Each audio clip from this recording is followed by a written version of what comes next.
ایسی چوری کی حقیقی واردات جس میں بغیر کسی ہتھیار کو استعمال کیے دنیا کی سب سے بڑی بینک چوری کی واردات کی گئی اور آج تک پولیس اور تفتیشی ادارے اس کیس کو پوری طرح حل نہ کر سکے۔ سینٹرل بینک کے سیکیورٹی آفیسرز نے بینک کے والٹ کو چیک کیا تو ان کے ہوش اڑ گئے۔ والٹ کے فرش پر ایک بہت بڑا سوراخ تھا اور والٹ میں رکھی تمام رقم غائب تھی۔ بینک میں ہونے والی یہ چوری دنیا کی سب سے بڑی چوری تھی، اتنی بڑی کہ اسے Guinness book of world record میں شامل کیا گیا۔ کیسے پلاننگ ہوئی، چوری کا اتنا سارا پیسہ کہاں گیا اور پولیس اب تک چوروں کو پکڑنے میں کامیاب ہوئی یا نہیں، چوری ہونے والی رقم بینک کو واپس مل سکی یا نہیں۔ السلام علیکم، پیس اوور کی ایک اور ویڈیو میں خوش آمدید۔ ناظرین، برازیل ایک بہت ہی خوبصورت ملک ہے۔ اس کے ساحل دنیا کے خوبصورت ترین ساحلوں میں شمار کیے جاتے ہیں۔ برازیل کا ایک شہر فورٹالیزا جو سمندر کے کنارے واقع ہے، جب رات ہوتی ہے تو یہ شہر اپنے رنگ میں آتا ہے۔ ایک بہت بڑا شہر جہاں جرائم ایک عام سی بات ہے۔ شہر کے درمیان میں ایک بہت اونچی عمارت ہے جسے سینٹرل بینک آف برازیل کہا جاتا ہے، اور یہی وہ عمارت ہے جو برازیل کی معیشت کو چلاتی ہے۔ 8 اگست 2005 کی صبح 8:30 پولیس اسٹیشن میں پولیس اہلکار ابھی پہنچے ہی تھے کہ فون کی گھنٹی بجی اور یہ خبر ملی کہ فورٹالیزا بینک میں چوری ہو گئی ہے۔ یہ خبر بہت بڑی تھی۔ پولیس فوراً بینک کی طرف نکل پڑی۔ بینک پہنچ کر جو کچھ پولیس نے دیکھا وہ ناقابل یقین تھا، کیونکہ یہ کوئی چھوٹی موٹی چوری نہیں تھی۔ پولیس کو یہ دیکھ کر حیرانی ہوئی کہ چوری بینک والٹ کو توڑ کر کی گئی تھی، اور پریشانی کی بات یہ تھی کہ اس بینک میں چاروں طرف جدید سیکیورٹی سسٹم نصب تھا۔ جدید کیمرے، تھرمل سینسرز، الارمز اور سیکیورٹی اہلکار بھی موجود تھے۔ اس وقت سینٹرل بینک نوٹوں سے بھرا ہوا تھا، کیونکہ وہ پرانے نوٹ مارکیٹ سے واپس لے کر اس کے بدلے نئے نوٹ جاری کر رہے تھے۔ بینک کی طرف سے پرانے نوٹوں کا نہ تو کوئی ریکارڈ رکھا گیا، نہ ہی ان کے سیریل نمبرز نوٹ کیے گئے تھے، اور ان پرانے نوٹوں کی انشورنس بھی بینک نے نہیں لی تھی، کیونکہ انشورنس کی رقم بہت زیادہ تھی اور بینک میں سیکیورٹی انتہائی سخت تھی، تو انہوں نے انشورنس لینے کی ضرورت محسوس نہ کی۔ لیکن شاید چور اس بات سے باخبر تھے، کیونکہ چوروں نے صرف پرانے نوٹ ہی چرائے جو کل ملا کر تقریباً $80 ملین کے قریب بنتے تھے۔ چوری کی یہ واردات تو اگست 2005 کو ہوئی، لیکن اس کی پلاننگ 3-4 ماہ پہلے ہی شروع کر دی گئی تھی، کیونکہ وہ کسی عام بینک میں چوری نہیں کر رہے تھے۔ لوئس فرنینڈو، جس نے اس چوری کا ماسٹر پلان تیار کیا تھا، اور ایک جرمن کرمنل الیماؤ سے رابطہ کیا اور اس کو اپنے پلان کا حصہ بنایا۔ الیماؤ ایک بہت بڑا کرمنل تھا اور اس کے بڑے بڑے سیاسی رابطے بھی تھے۔ اس نے پہلے بھی بہت سے جرائم کیے تھے اور متعدد بینک بھی لوٹ چکا تھا۔ الیماؤ سینٹرل بینک کو لوٹنے کے پلان پر لگ گیا۔ پلان یہ تھا کہ بینک کے نیچے سے سرنگ بنا کر بینک کو لوٹا جائے۔ اس کے لیے اس نے تقریباً 25 لوگوں کا ایک گروپ بنایا۔ وہ سب لوگ اپنے اپنے کام کے ماہر تھے۔ کوئی انجینئر تھا جس نے بینک کے والٹ تک پہنچنے کا پورا نقشہ بنایا۔ کھدائی کے کام کے ماہر لوگ اور اسی طرح کے دیگر کاموں کے ماہر لوگ اس گینگ کا حصہ بنے۔ الیماؤ نے پہلے ہی ایک سیکیورٹی گارڈ کو اپنے ساتھ ملا لیا تھا۔ وہ سیکیورٹی گارڈ سینٹرل بینک کو سیکیورٹی دینے والی ٹیم کا حصہ تھا۔ اس نے الیماؤ کو بینک کی سیکیورٹی کی پوری معلومات فراہم کی۔ اس نے بتایا کہ CCTV کیمرے اور موشن سینسرز کہاں کہاں لگے ہیں اور کہاں پر بلیک سپاٹس موجود ہیں، بینک والٹ کہاں موجود ہے۔ پورے بینک کا سیکیورٹی میپ اسی نے الیماؤ کو دیا، وہ بھی ہر ایک رخ کے سائز کے ساتھ۔ الیماؤ نے اس کام کے بدلے سیکیورٹی گارڈ کو اچھی خاصی رقم دی اور واردات کے بعد مزید رقم دینے کا بھی وعدہ کیا۔ ضروری معلومات اکٹھی کرنے کے بعد الیماؤ نے سب سے پہلے بینک کے پاس ایک پرانے گھر کو کرائے پر حاصل کیا۔ پھر اس نے ایک گروپ بنانا شروع کیا۔ اس گروپ میں شامل ہونے والے لوگ اسی گھر میں جا کر رہنے لگے۔ انہوں نے پہلے اس گھر کو رینوویٹ کیا اور اس کو پہلے ایک لینڈسکیپنگ اور گارڈننگ کمپنی کی شکل دی۔ اس میں بہت سارے پودے لا کر رکھے گئے۔ اس کے ساتھ قدرتی اور آرٹیفیشل گھاس بھی لا کر رکھی گئی۔ اس گھر میں انہوں نے یہ دکھایا کہ یہ ایک ایسی کمپنی ہے جو پودے اور گھاس بیچنے کا کام کرتی ہے۔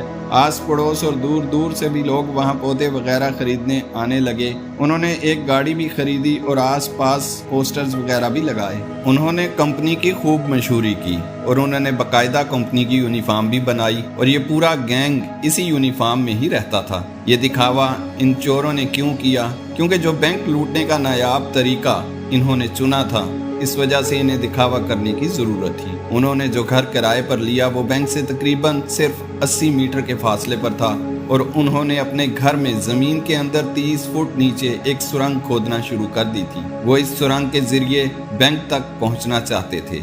अब आप ये अंदाजा लगा लें कि एलिमाओ किस कदर शातिर था। जो कंपनी पौधों वगैरह का कारोबार कर रही होगी वहाँ मट्टी तो जरूर होगी। आसपास के लोग मट्टी को बाहर ले जाते हुए देखते थे, लेकिन इनको किसी किस्म का कोई शक नहीं हुआ। इन्हें क्या मालूम कि जमीन में एक सुरंग खोदी जा रही है। वहाँ से मट्टी निकाल कर बाहर फेंकने के लिए उन्होंने एक छोटा सा ट्रक भी खरीदा था। जिस घर में ये गैंग रह रहा था, इस घर के एक छोटे से कमरे में खुदाई की जा रही थी ताकि रोजाना खुदाई के बाद जब वो काम बंद करें तो इस सुरंग के मुंह को कारपेट से ढांपना मुश्किल ना हो और अगर कोई आ भी जाए तो इसे अंदाजा ना हो कि यहाँ कोई खुदाई का काम चल रहा है। काम होने के बाद वो कमरा लॉक कर दिया जाता था। सेंट्रल बैंक जिस जगह मौजूद था वहाँ काफी रश होता था और बहुत से पुलिस ऑफिसर्स भी मौजूद होते थे। वहाँ से सिर्फ 30 फीट नीचे सुरंग खोदी जा रही थी और इसकी आवाज बाहर न जाए और किसी को इस बात का इल्म ना हो, इसलिए दिन के वक्त ये खुदाई करते थे। इस गैंग ने जो कंपनी बनाई थी इसमें उन्होंने एक सेक्रेटरी भी हायर किया था। वो सेक्रेटरी कभी कभार कंपनी का दौरा करता था और एक बार तो वो सोच में पड़ गया कि इतनी मट्टी आखिर आती कहाँ से है और इसको ट्रक में भर भर कर बाहर क्यों ले जाया जाता है। कुछ गैंग मेंबर से इसने इस बारे में पूछा मगर सब ने इस बात को हंसकर टाल दिया, जिससे इसको कुछ शक हो गया। इसलिए जब एक दिन कोई भी गैंग मेंबर घर पर मौजूद नहीं था तो सेक्रेटरी ने इस कमरे का ताला खोला और इस सुरंग तक जा पहुंचा। वो अपने मोबाइल की टॉर्च ऑन करके सुरंग के आखिरी सिरे तक गया और इससे अंदाजा लगाने में जरा बराबर भी गलती न हुई कि सुरंग बैंक तक जाती है। वो सकते में आ गया मगर खामोशी से वहां से बाहर निकल गया। लेकिन इस सारे वाक़े में इसका कार्ड इस सुरंग में गिर गया था। अगले दिन सेक्रेटरी ने गैंग मेंबर से कहा कि मैं मजीद तुम्हारे साथ काम नहीं कर सकता क्योंकि मैं सुरंग देख चुका हूँ और मैं इस जुर्म में तुम्हारा साथ नहीं दे सकता। एलिमाओ ने कहा कि ये सब जानने के बाद अब हम तुम्हें जाने नहीं दे सकते, या तो तुम्हें हमारा साथ देना होगा या हम तुम्हें मार देंगे। सेक्रेटरी के पास इनके साथ देने के अलावा दूसरा कोई रास्ता मौजूद नहीं था। सुरंग का काम चलता रहा। सुरंग की दीवारों को सहारा देने के लिए उन्होंने लकड़ी के तख्तों का सहारा लिया था। कोई भी इस सुरंग को देखकर ये नहीं कह सकता था कि ये आम अफराद की बनाई गई सुरंग है। और तकरीबन 20 लाख खर्च किए थे लुइस फर्नांडो ने इस काम के लिए। अब वो दिन आ गया, यानी 6 अगस्त 2005 को उन्होंने वॉलेट के कंक्रीट के फर्श को ड्रिल के जरिए सुराख करके तोड़ा और फिर इस पर लगी स्टील की 1 मीटर मोटी चादर को भी काटा। इन्हें सीसीटीवी कैमरों और मोशन सेंसर्स की लोकेशन का इल्म था और वॉलेट के ब्लाइंड स्पॉट्स का भी पता था, इसलिए उन्होंने सही लोकेशन पर रहते हुए नोटों से भरे 5 लाकर तोड़े और सारे पुराने नोट निकाल लिए। ये सारा काम निहायत सफाई से किया जाना था, इसलिए तमाम रकम को घर तक पहुंचाने में इन्हें 10 घंटे का वक्त लगा। जब तमाम रकम घर पहुंच गई तो उन्होंने घर में और बैंक के वॉलेट में एक सफेद पाउडर फैला दिया ताकि इनकी उंगलियों के निशान न मिल सके। फिर सारी रकम एक गाड़ी में रखी